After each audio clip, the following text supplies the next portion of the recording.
Corona virus की दूसरी लहर काफी खतरनाक साबित हो रही है। कोरोना संक्रमितों की तादाद लगातार बढ़ती जा रही है। इस बीच council for scientific and industrial research यानी CSIR ने दूसरी लहर में संक्रमण फैलने की वजहों पर सर्वे किया है।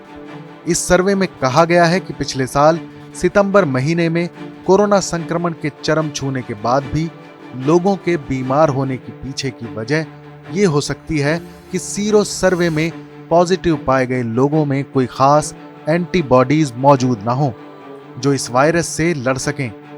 CSIR ने अपनी 20 लेबोरेटरी की मदद से 10,427 लोगों पर सीरो सर्वे किया था। इनमें कॉन्ट्रैक्ट पर रखे गए कर्मचारी भी शामिल थे और उनके परिवार के सदस्य भी। ये लोग 2 केंद्र शासित प्रदेशों के साथ 17 राज्यों में रहते हैं।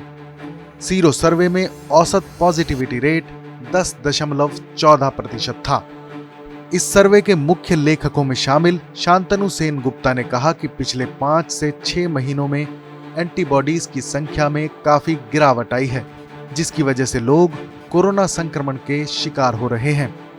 सितंबर 2020 में देश में कोरोना संक्रमण की पहली लहर चरम पर थी। हालांकि अक्टूबर की शुरुआत के बाद देश में संक्रमण के नए मामलों में गिरावट देखी गई। सर्वे के मुताबिक 5 से 6 महीनों के बाद सीरो पॉजिटिव लोगों में न्यूट्रलाइजेशन एक्टिविटी की कमी देखी गई।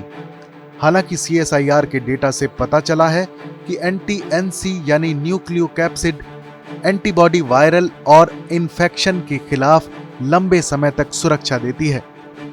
अगर हम और ज्यादा सख्त प्रावधानों को लागू करें तो शरीर में न्यूट्रलाइजेशन की बड़ी कमी हो सकती है। ऐसे में हमारा मानना है कि यही चीज है जो मार्च 2021 में कोरोना की दूसरी लहर को और ज्यादा बड़ी बना रही है। भारत में इस समय संक्रमण के सबसे ज्यादा मामले सामने आ रहे हैं और हर रोज 3 लाख से ज्यादा मामले दर्ज किए जा रहे हैं।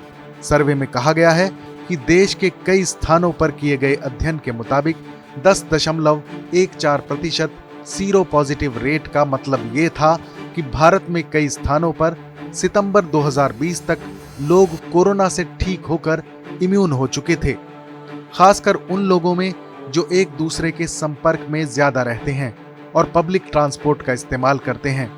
इस वजह से अक्टूबर में संक्रमण के मामले कम होने शुरू हुए।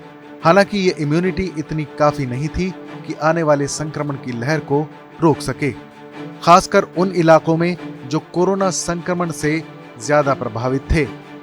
महाराष्ट्र में मार्च के बाद से कोरोना का विस्फोट देखने को मिला है। अध्ययन में कहा गया है कि सर्वे में 24 शहरों से लोग शामिल थे। इससे मार्च 2021 से थोड़ा पहले पूरे देश में कोरोना वायरस के असर से जुड़ी अहम जानकारी मिली थी। इससे यह भी पुष्टि होती है कि सितंबर 2020 तक भारतीयों की एक बड़ी संख्या संक्रमण से उबर चुकी थी और लोगों में इम्यूनिटी विकसित हो चुकी थी। अध्ययन में यह भी कहा गया है कि इसी दौरान बाकी सीरो सर्वे में भी लाखों भारतीय शामिल हुए थे और उनमें भी इम्यूनिटी देखने को मिली थी। ऐसे में उन लोगों की संख्या काफी ज्यादा थी जो कोरोना से ठीक हो चुके थे और समाज में दूसरे लोगों के संपर्क में ज्यादा रहते हैं, पब्लिक ट्रांसपोर्ट का इस्तेमाल करते हैं। इस खबर पर अपनी राय जरूर बताएं। देश और दुनिया की तमाम बड़ी खबरों के लिए देखते रहें TV9 भारतवर्ष डिजिटल।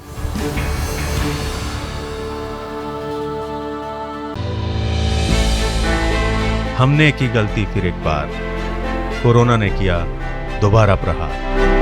मास्क, 2 गज दूरी, करें अपनी सुरक्षा पूरी। कोरोना टीका हम सबको लगाना है, मिलकर साथ समझदारी से कोरोना को हराना है।